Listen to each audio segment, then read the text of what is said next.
I would just like to say thank you to everyone who has taken the time to click on my videos and watch them.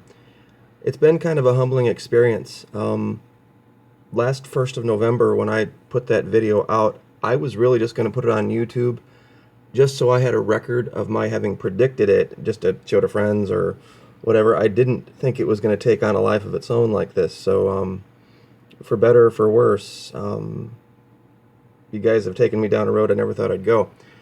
That having been said, I do want to ask humbly, please, in the comments, be respectful to one another. There's no reason to name call. There's no reason to use filthy language. The man's name is Donald J. Trump. Her name is Hillary Clinton. All of the derogatory nicknames on both sides really need to stop. If we're going to have an intelligent, adult conversation about this, that all's got to go away. And if it continues, I'm just going to start deleting and blocking people. I don't want to, because I'm all for a healthy debate on things, but we just can't have that. Anyway, what you're looking at here on the screen is something I had alluded to in my last video about the upcoming anniversary of Pearl Harbor. And the reason I find it relevant is that, well, everybody knows the story of 9/11. I don't think a lot of people realize the symbolism to it, why that date was chosen. We have a 911 system here in this country, and when everything bad happens, or whenever there's a problem, or we need help, we pick up the phone and call 911. And that's basically just picking up and calling the government. To people like the Muslims that pray 5 times a day, that don't have that kind of a system, they see that as blasphemous. And so, for us to turn to government before we turn to God, that's just their opinion. I'm not going to get into right, wrong, all that kind of stuff. It's not why I brought it up. But there is symbolism in the attack on Pearl Harbor and what really happened. And I'm going to go over some of those details real quick in this video. 1904, the Japanese destroyed the Russian Navy in a surprise attack.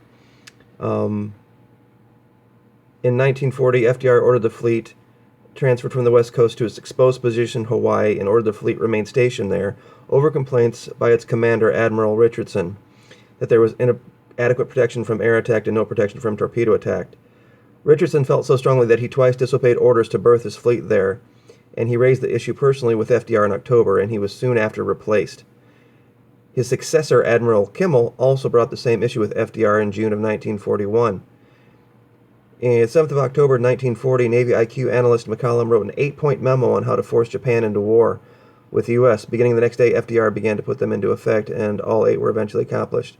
This is a site called whatreallyhappened.com, Pearl Harbor, and the reason I'm bringing it up is when attacks like this happen, there's always a precursor to it, and there's always a symbolism to it. The USS Missouri was the site of the Japanese surrender, and the USS Arizona is still on the bottom of the ocean down there in Hawaii. And if you've ever seen it, it'll really change the way you think about the military and war.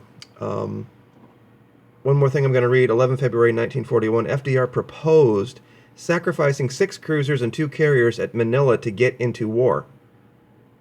So some of the things in here would just absolutely shock you about what happened. And if you juxtapose this with the whole thing with Benghazi and everything else that's happened in the last 8 years here, we've just been leading up to a crescendo of something happening. Now, to get to the whole Electoral College argument without having waste too much time, I just want everybody to watch this coming Wednesday and watch the states of Missouri, Springfield, actually Missouri, and watch the city of Phoenix in Arizona. I've just got this weird feeling about them. But anyway, getting to the whole upcoming election thing. This phone call that Trump made to the leader of Taiwan violates the Logan Act. I mean, it's pretty clear. The Logan Act, U.S. federal law, forbids unauthorized citizens from negotiating with foreign governments having a dispute with the U.S. It's literally the definition of what's going on with us in China and Taiwan. And so this guy just randomly picked up the phone and decided to call the leader. He's not even sworn in yet. He hasn't even made it through the Electoral College yet. And he's calling the leaders of foreign countries. Now, when I first heard about this and I thought about this, have you ever watched a race where you saw a guy, it was like a running race, like a 100-meter dash or 200-meter dash, and he realized that he might be getting to the finish line and he might lose, so he fakes an injury and pulls up lame, at the end so that he can say, oh, well, I would have won, but, this whole, injury, it just took it away from me, and it's all rigged, and, it's been against me from the beginning. That's what it's the feeling I got with this guy. And it goes back to what I had also alluded to in my last video about how I don't believe we're going to see Donald Trump or Hillary Clinton in the Electoral College, or at least come out of it. The issue with Donald Trump, I believe, will be this. And this will just, this is an easy one. This is a jump shot. Hillary Clinton, I think the issue with her is that she is ill. I'm debating showing you this video now of her falling at the 9/11 memorial, but if you go to YouTube and you search it for yourself and look at all the different angles, this woman is very ill. And everybody knows that going into the presidency is an incredibly tough thing to do.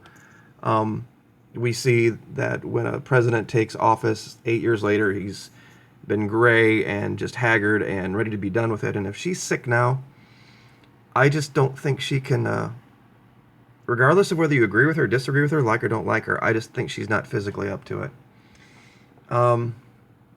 I outlined in the last video the things said by Barack Obama, about Donald Trump, and then, I went through that whole issue. I'm not going to rehash it with why I believe that these people all know something and they have another play. I did want to juxtapose something with you. It's like, well, if we're going to go down this road, who would be left? If Donald Trump were no longer eligible to be chosen by the Electoral College, and Hillary Clinton, the same thing because of physical issues, we'd have Gary Johnson and Jill Stein. Now, I want to put two different interviews real quick. I'm just going to play a couple of quick interviews to show how things were done to make this guy look stupid and make her look good. The first thing, this is the Aleppo moment. This is MSNBC's website here. Just real quick, I'm going to play this. I'm going to speed it up too, so we don't waste a whole bunch of time here. Elected about Aleppo. About Aleppo. And what is Aleppo? You're kidding? No. Aleppo is in Syria. It's the epicenter of the refugee crisis. Okay, got it. Okay.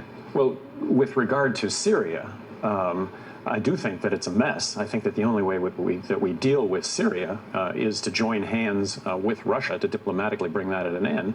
But when we've aligned ourselves with, when we've supported the opposition... Okay, real quick there. All the questioner would have had to say was, Mr. Johnson, what do you think about the situation in Syria? What should we do there? But he just decided to throw one name of a city there. Now, should this guy have known? Yeah. But to me, look, I'm not a Gary Johnson fan. I'm not really a fan of any of them, to be truthful. After I've looked through all four of them, I'm not a real big fan of any. But that was a gotcha. That was absolutely a gotcha. MSNBC was obviously in the tank for Miss Clinton, and they wanted to get this guy.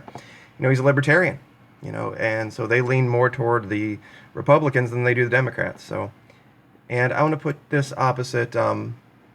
Here's Jill Stein, and her interview. Now listen to how the complete different tone. When you heard that focus group of folks, make your pitch to those 29 voters. Why should they still vote if they don't like their top two choices? Why should they still vote? Because our democracy needs a moral compass. Our democracy needs our values and our voices. And people have rejected this rigged political system that's given us this rigged economy that's throwing people under the bus. I'm a physician, not a politician. I used to practice clinical medicine. Now I practice political medicine because it's the mother of all illnesses, and we have to fix our sick political system so we can solve all the other crises that are threatening life, limb, and our very survival. And I am the only candidate in this race that is not corrupted by the big money that's created this rigged system. I don't take money from lobbyists, I don't take money from big corporations, and I don't take money from super PACs. So I'm the one candidate that actually has the unique liberty to stand up for what it is that people desperately need and want. That. Okay, I think probably everybody there caught it. She used the word rigged a bunch of times, and she said she was not under the influence of money. Smacks of another candidate in the election. I'm trying to remember his name, but anyway, oh yeah, that's right, Donald J. Trump. So anyway, I covered the Pearl Harbor thing. I wanted to cover this real quick. Trump warns of retribution. This is not the role of a president. I don't care who you are and what you agree with or disagree with. If you want to incentivize people to stay here, that's one thing, but to use this kind of terminology to penalize after the fact, sorry, that's not a conservative value. If he wanted to run as a Republican, he should have done some reading up on what Republicans believe. And this is not part of free market economy politics. Real quick, I had mentioned earlier about Jill Stein and Ajamu Baraka. If the first two candidates get disqualified for whatever reasons, why I think these two would be in Barack Obama's back pocket. Both from Chicago, both social justice warriors. She was born Jewish and considers herself agnostic now. That might present a problem with some of our enemies who don't really care for us very much at the moment if we were to elect a female Jew as president. And I'll just leave that set and you folks can make your own determinations. She's got quite a history of running for office in Massachusetts. Some of her things down here on positions on the economy and on the education, if you read through it, it reads just like what Barack Obama could pick himself.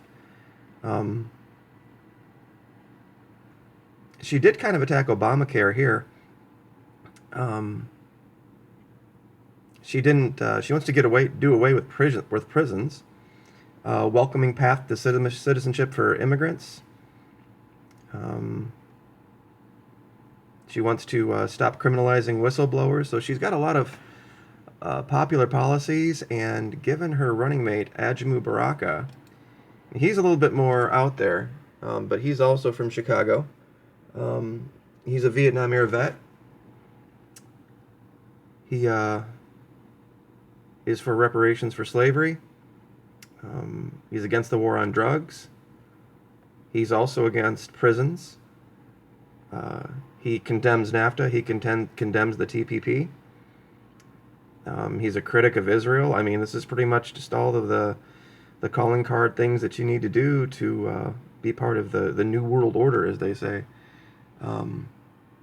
So this is why I think these two would have kind of the inside track over Gary Johnson.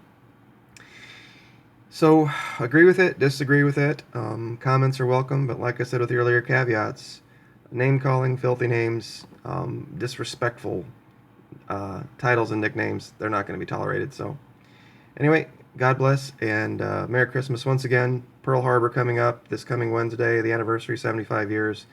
Keep your eyes and ears open, folks. Take care.